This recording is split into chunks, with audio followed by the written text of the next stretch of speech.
Hello students, welcome back to our YouTube channel zoologic minds. तो आज का हमारा मेजर टॉपिक होने वाला है disorders of the excretory system. But इसके अलावा हम और भी बहुत कुछ 4-5 टॉपिक्स ऐसे हैं छोटे छोटे जिनको हम डिस्कस करेंगे, जिनसे अक्सर क्वेश्चंस पूछ लिए जाते हैं। जैसे कि किडनी के अलावा और कौन कौन से ऑर्गन्स हैं जो एक्सक्रीशन में हेल्प करते हैं, वेस्ट प्रोडक्ट्स के एक्सक्रीशन में। उसके बाद में आपका रेगुलेशन ऑफ किडनी हो गया, और मैं आपको एक जक्स्टा ग्लोमेरुलर एपरेटस बताना भूल गई थी, तो वो डिस्कस करेंगे हम। ठीक है। एंड इसके अलावा एक और टॉपिक है आपका, विच इज़ योर ये कि आपके जो नेफ्रॉन हैं उनमें किस किस तरह की एपिथेलियम कौन से पार्ट में पाई जा रही है। ठीक है। तो ये सभी टॉपिक्स आपके होने वाले हैं। ठीक है। तो सबसे पहले हम डिस्कस करते हैं कि किडनी के अलावा और कौन कौन से ऑर्गन्स हैं जो एक्सक्रीशन में हेल्प कर रहे हैं। ठीक है। तो फर्स्ट इज योर लंग्स। तो लंग्स क्या करते हैं कि आपके बॉडी में जितने भी कार्बन डाइऑक्साइड तो हमारे किसी काम का है नहीं। ठीक है। तो कार्बन डाइऑक्साइड को हमारी बॉडी से निकालते हैं लंग्स। इसके अलावा साथ ही साथ कुछ स्मॉल अमाउंट में वाटर वेपर भी एक्सक्रीट आउट होता है लंग्स के थ्रू। ठीक है। लंग्स हेल्प करते हैं। फिर उसके बाद में आ गया आपका रोल ऑफ स्किन। तो स्किन क्या होता है, हमारे स्किन पे दो तरह के ग्लैंड्स प्रेजेंट होते हैं। ठीक है। एक होता है आपका स्यूडोरीफेरस ग्लैंड और दूसरा है सेबेशियस ग्लैंड। स्यूडोरीफेरस ग्लैंड को स्वेट ग्लैंड भी बोलते हैं, सेबेशियस ग्लैंड को ऑयल ग्लैंड्स भी बोलते हैं। ठीक है। तो जो स्वेट ग्लैंड्स हैं, ये ऑब्वियसली आपका पसीना यानी कि स्वेट को एक्सक्रीट करते हैं, सिक्रीट करते हैं, वट। ठीक है। तो उसमें क्या होता है, उसमें 99% ऑफ तो वाटर ही होता है। जो बच गया 0.5% वो हो गया आपका NaCl होता है। उसमें यूरिया सिक्रीट होता है स्वेट के through, lactic acid, amino acid and कुछ अमाउंट में ग्लूकोज भी होता है। ठीक है। आपके स्वेट में यूरिक एसिड बिल्कुल भी नहीं होता है। ठीक है। अब कितना स्वेट रिलीज होगा वो तो डिपेंड करता है कि आप किस तरह का काम कर रहे हैं। अगर आप ज़्यादा ही वर्कआउट वगैरह कर रहे हैं तो स्वेट ज़्यादा होगा। आप नहीं कर रहे हैं इतना वर्कआउट, एसी में रह रहे हैं, पंखे के नीचे रह रहे हैं, तो अ, इतना ज़्यादा स्वेट रिलीज नहीं होता है। ठीक है। स्वेट का pH अराउंड 4.5 होता है। ठीक है। इसके बाद में आते हैं सेबेशियस ग्लैंड यानी कि ऑयल ग्लैंड्स। तो यहाँ से ऑयल सिक्रेट होता है या फिर वैक्स सिक्रेट होता है, और वैक्स को हम सीबम भी बोलते हैं। ठीक है। तो सीबम के थ्रू क्या क्या रिमूव होता है, लिपिड्स। ठीक है। जैसे कि वैक्सेस, स्टेरॉल्स और कुछ हाइड्रोकार्बन्स एंड फैटी एसिड्स भी आपकी बॉडी से एक्सक्रीट होते हैं। अब देखते हैं कि लिवर लिवर कैसे आपकी बॉडी से कुछ। तो होता क्या है कि जो भी आपके वोर्न आउट आरबीसीज होते हैं, नॉर्मली आपकी जो आरबीसी होती है वो, उसका लाइफ स्पैन होता है 3 मंथ्स का। तो 3 मंथ्स के बाद में जो आपकी आरबीसीज होती हैं वो खराब होने लग जाती हैं। ठीक है। तो वो सभी आरबीसीज को बाइल पिगमेंट्स में डिग्रेड कर देते हैं आपके लिवर सेल्स। ठीक है।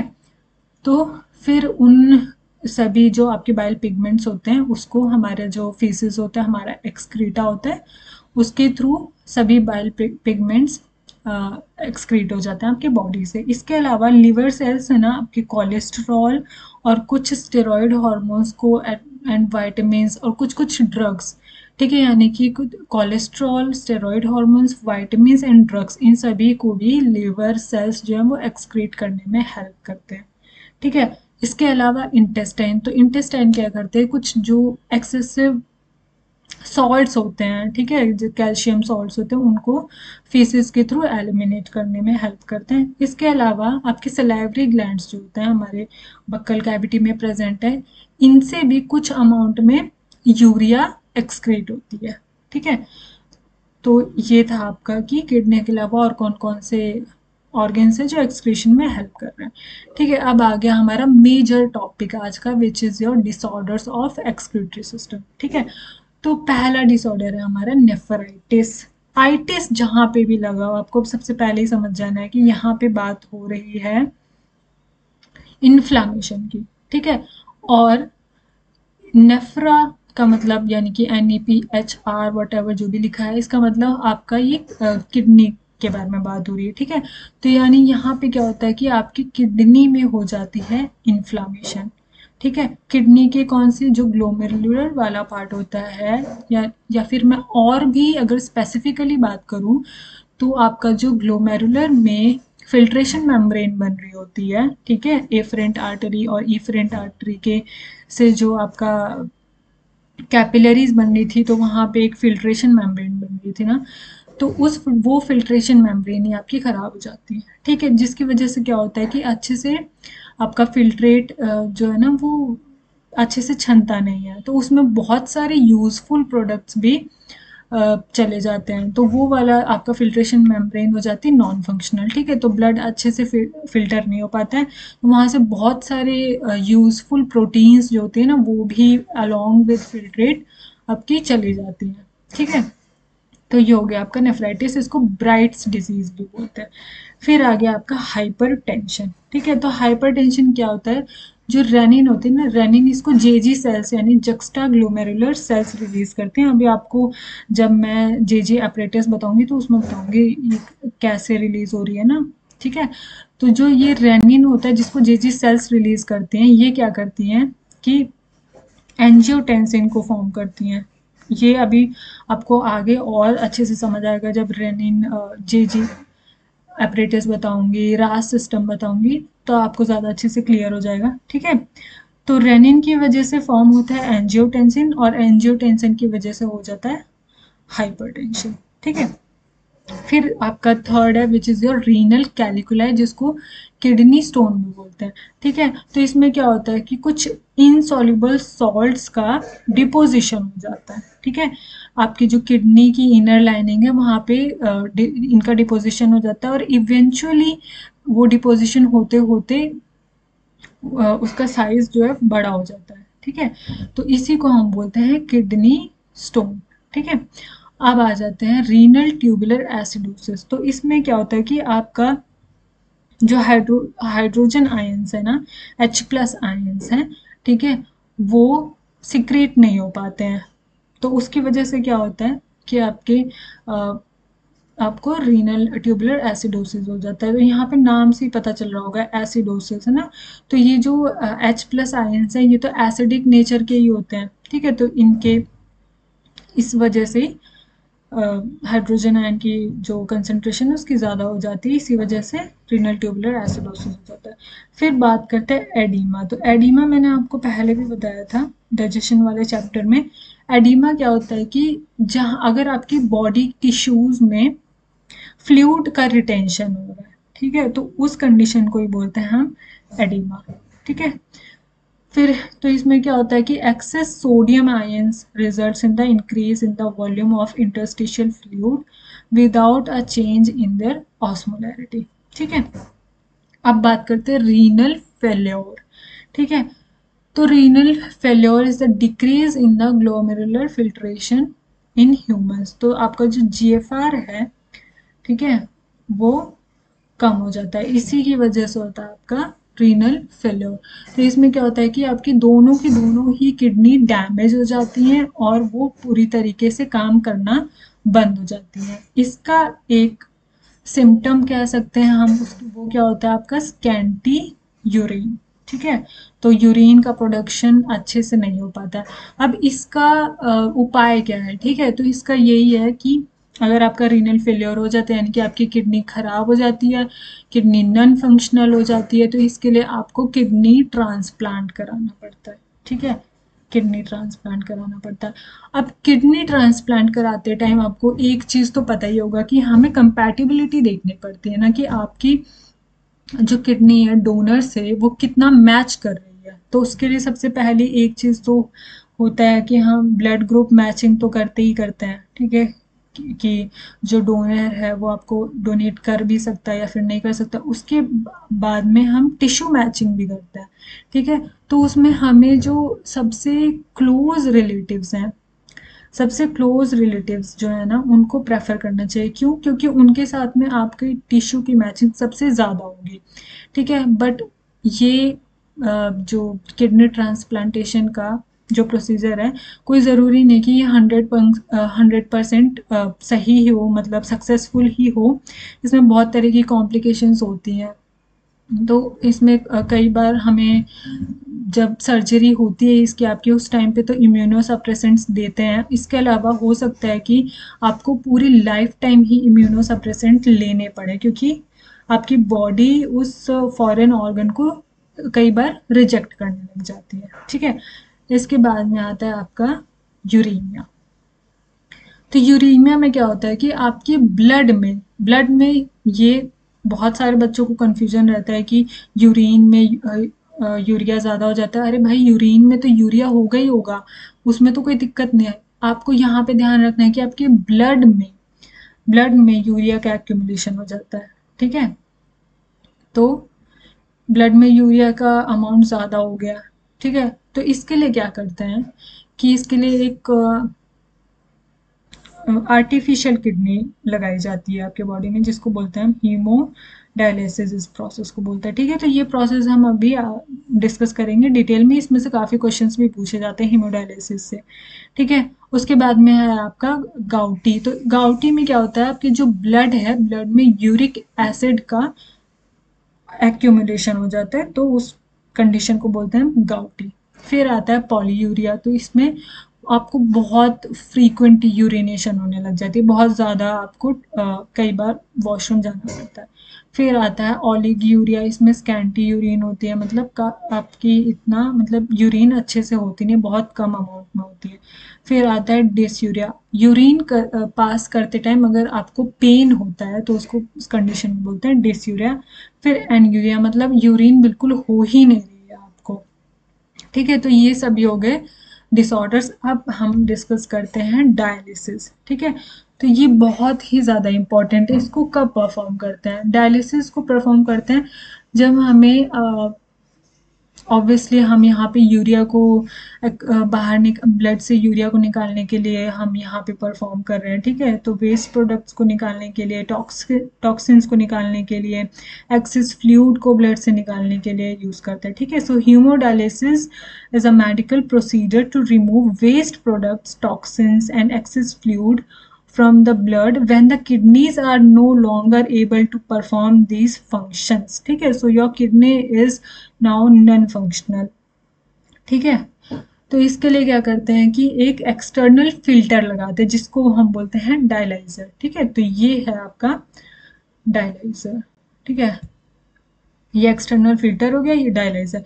यहाँ पे एक सेमी परमिएबल मेम्ब्रेन लगी हुई थी, जो जिसको हम बोलते हैं सेलोफेन ट्यूब। ये सेलुलोज की बनी हुई थी। ठीक है, अब ये जो डायलाइजर है, यहाँ पे होता है आपका डायलाइजिंग सॉल्यूशन पड़ा होता है। ठीक है, अब ये जो डायलाइजिंग सॉल्यूशन है, इसकी कॉम्पोजिशन जो आपका प्लाज्मा है, ब्लड का प्लाज्मा है, उसके एकदम सिमिलर होती है। सिर्फ एक डिफरेंस होता है, वो डिफरेंस होता है कि आपका जो प्लाज्मा है उसमें यूरिया प्रेजेंट होती है और यहाँ पे डायलाइजिंग फ्लूइड में यूरिया एब्सेंट होती है। ठीक है, अब क्यों होती है?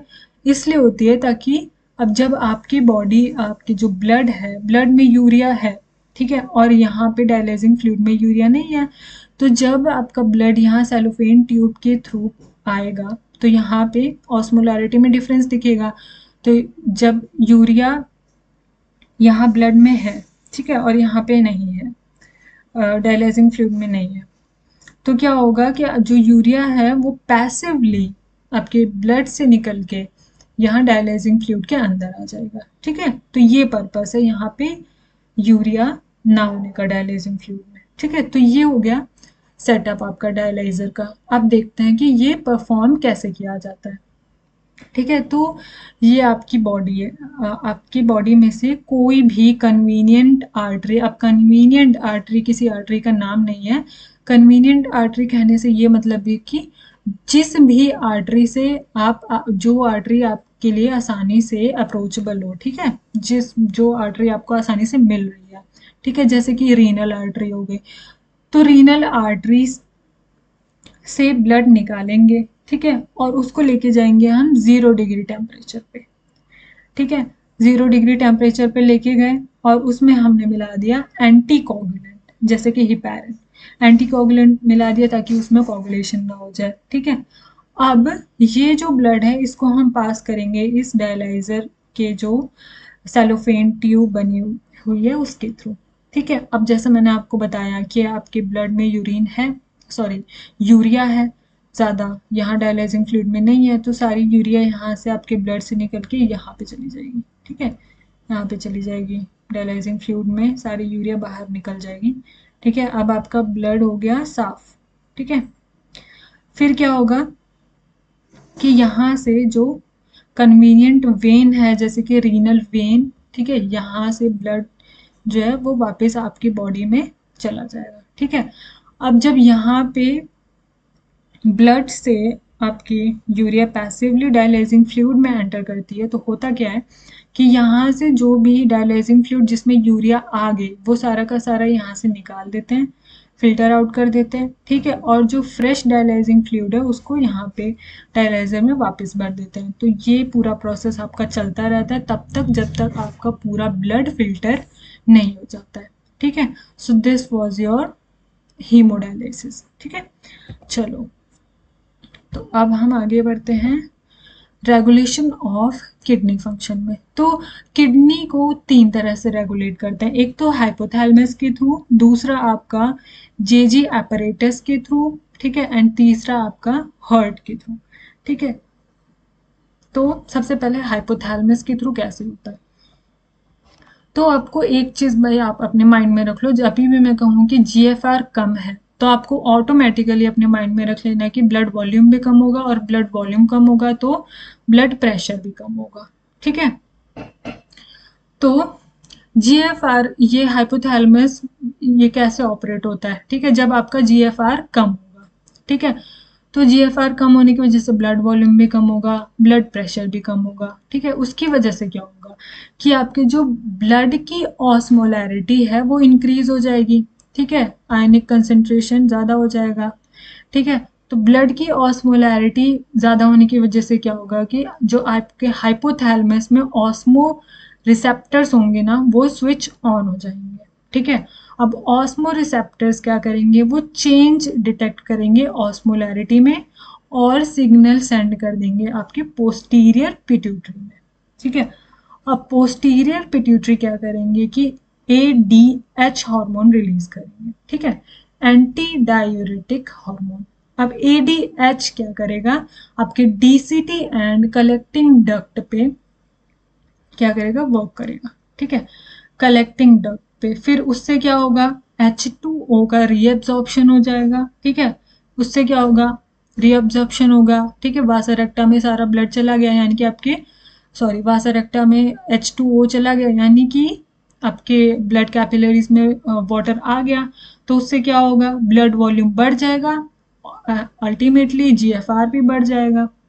ठीक है, और दूसरा जो है एंटी डाययूरेटिक हार्मोन वैसोप्रेसिन या फिर वैसोकॉन्स्ट्रिक्शन की तरह भी काम करता है। उससे क्या होगा, आपका ब्लड प्रेशर बढ़ जाएगा, ब्लड प्रेशर बढ़ेगा तो जीएफआर फिर से बढ़ जाएगा। ठीक है, तो ये हो गया आपका हाइपोथैलेमस के थ्रू। अब देखते हैं कि जेजीए यानी कि जक्स्टा ग्लोमेरुलर अपरेटस कैसे काम करता है। अभी मैंने आपको जेजीए एक्सप्लेन नहीं किया है, बट नेक्स्ट स्लाइड जेजीए की ही है। ठीक है, तो वहां से आपको समझ आ जाएगा।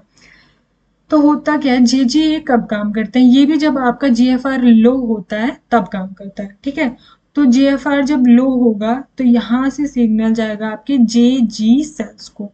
ठीक है, जेजी सेल्स को, अब जेजी सेल्स क्या करेंगे, ये सिक्रीट करेंगे रेनिन को। ठीक है, अब रेनिन क्या करेगा, एंजियोटेंसिनोजन को एंजियोटेंसिन 1 में कन्वर्ट कर देगा। ठीक है, यानी कि एंजियोटेंसिनोजन अब तक इनएक्टिव था, जहां भी ओजन लगा होगा लास्ट में उसका मतलब वो हो गया इनएक्टिव, तो वो क्या करेगा, उसको एंजियोटेंसिन 1 में कन्वर्ट कर देगा। ठीक है, अब जो एंजियोटेंसिन 1 है वो कन्वर्ट हो जाएगा एंजियोटेंसिन 2 में, किसके थ्रू, एक एंजाइम होता है उसको बोलते हैं हम एंजियोटेंसिन कन्वर्टिंग एंजाइम। ठीक है, उसके थ्रू।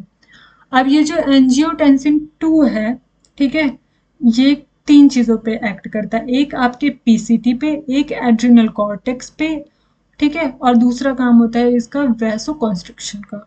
ठीक है, तो ये क्या करेगा, पीसीटी पे जब एक्ट करेगा तो पीसीटी से सोडियम आयन का और H2O यानी वाटर का रीएब्जॉर्प्शन हो जाएगा, जिससे ब्लड वॉल्यूम बढ़ जाएगा, GFR बढ़ जाएगा। दूसरा ये क्या काम करेगा, एड्रिनल कॉर्टेक्स पे काम करेगा। उससे क्या होगा, एल्डोस्टेरॉन रिलीज करेंगे एड्रिनल ग्लैंड से आपके, ठीक है। अब एल्डोस्टेरॉन जो है वो आपके DCT पे काम करेंगे, डिस्टल कॉन्वोल्यूटेड ट्यूब्यूल्स पे, और वहां से भी सोडियम एंड वाटर का रीअब्जॉर्प्शन हो जाएगा, GFR बढ़ जाएगा। तीसरा ये क्या करेंगे, वैसो कॉन्स्ट्रिक्शन बढ़ा देंगे, उससे आपका BP इंक्रीज हो जाएगा एंड GFR फिर से इंक्रीज हो जाएगा, ठीक है। तो ये हो गया आपका JGA के थ्रू। अब देखते हैं तीसरा हार्ट। तो इसमें क्या होता है, ठीक है। तो आपके जो एट्रिया के, जो हार्ट का एट्रियल वॉल होता है, ठीक है, वो सिक्रीट करते हैं ANF, एट्रियल नाइट्रियूरेटिक फैक्टर, ठीक है। ये कब होता है, जब आपका GFR हाई होता है तब ये सिक्रीट होता है, ठीक है। अब ANF क्या करते हैं, ये आपका रास सिस्टम यानी कि रेनिन एंजियोटेंसिन एल्डोस्टेरॉन सिस्टम को चेक करता है, ठीक है। अब अगर यहाँ पे एल्डोस्टेरॉन नहीं होगा तो सोडियम भी रीअब्सॉर्ब नहीं होगा, ठीक है। तो क्या होगा कि जो सोडियम रिलीज हो, सोडियम रीअब्सॉर्ब नहीं होगा तो सोडियम जो है ना वो आपके यूरिन के थ्रू रिलीज हो जाएंगे। उससे क्या होगा, वैसोडाइलेशन हो जाएगा एंड GFR कम हो जाएगा, ठीक है। तो ये था आपका रेगुलेशन ऑफ किडनी फंक्शन, ठीक है। अब देखते हैं कि JGA क्या है, जक्स्टाग्लोमेरुलर एपरेटस क्या है एक्चुअली, ठीक है। तो ये इसमें क्या होता है कि जो आपका DCT है और आपकी जो एफरेंट आर्टीरियोल है, ठीक है, ये क्या करते हैं, ये बहुत क्लोज कांटेक्ट में आ जाते हैं, ठीक है, और बना लेते हैं जक्स्टाग्लोमेरुलर एपरेटस, ठीक है। A special region found because of compact arrangement of nephrons allows close contact between afferent arteriole and DCT, distal convoluted tubule, ठीक है। तो जो DCT के सेल्स होते हैं वो मॉडिफाई हो जाते हैं मैक्यूला डेंसा सेल्स में, ठीक है। एंड जो एफरेंट आर्टीरियोल की सेल्स हैं वो मॉडिफाई हो जाती हैं JG सेल्स यानी जक्स्टा ग्लोमेरुलर सेल्स में, ठीक है। और ये दोनों सेल्स मिलके बनाते हैं आपका जक्स्टा ग्लोमेरुलर apparatus, ठीक है। The cells of macula densa monitors NaCl levels in the tubular fluid and juxtaglomerular cells वो क्या रिलीज करते हैं, रेनिन, जो मैंने अभी अभी आपको बताया, ठीक है। JG सेल्स रेनिन सिक्रीट करते हैं which helps in blood pressure regulation, ठीक है, एंड रेगुलेट्स द GFR। अभी अभी बताया था कि कैसे रेगुलेट हो रहा है, ओके। तो ये हो गया आपका JG एपरेटस। अब बात करते हैं कि कौन सी एपिथेलियम आपके नेफ्रॉन में प्रेजेंट होती है, आपके नेफ्रॉन के अलग अलग पार्ट्स में। तो अगर मैं बात करूं बोमेंस कैप्सूल की, यहाँ पे होते हैं आपके सिंपल स्क्वेमस एपिथेलियम। PCT में होते हैं आपके brush bordered cuboidal epithelium. Henle's loop, अब हेनलेज लूप को ध्यान से समझो क्या होता है, ठीक है। ये आपका पूरा यहाँ से यहाँ तक U वाला पार्ट है हेनलेज लूप। अगर आपको ध्यान से देखो तो यहाँ पे हेनलेज लूप का ल्यूमेन ज़्यादा है, ठीक है, और यहाँ पे इसका ल्यूमेन कम है, ठीक है। तो ये जिसका ल्यूमेन ज़्यादा है उसको हम कह सकते हैं thick part of Henle's loop, और ये जो जिसका ल्यूमेन कम है इसको कह सकते हैं हम थिन पार्ट ऑफ LH, ठीक है। तो ये जो थिक वाला पार्ट है यहाँ पे प्रेजेंट होता है हमारे सिंपल क्यूबॉइडल एपिथेलियम, एंड जो थिन वाला पार्ट होता है वहाँ पे प्रेजेंट होता है सिंपल स्क्वेमस एपिथेलियम, ठीक है। अब बात करते हैं DCT की। DCT में भी सिंपल क्यूबॉइडल एपिथेलियम होता है एंड कलेक्टिंग डक्ट, इन दोनों में सेम होता है सिंपल क्यूबॉइडल एपिथेलियम, ठीक है। तो ये हो गया आपके types of epithelium in nephron, ठीक है। तो अब आज का लेक्चर यहीं पे एंड करते हैं। अगर आपको वीडियो अच्छी लगी हो then do subscribe my channel, hit the bell icon ताकि आपको सभी लेटेस्ट वीडियोस की नोटिफिकेशन आ जाए, and stay tuned for the next lecture. Bye bye.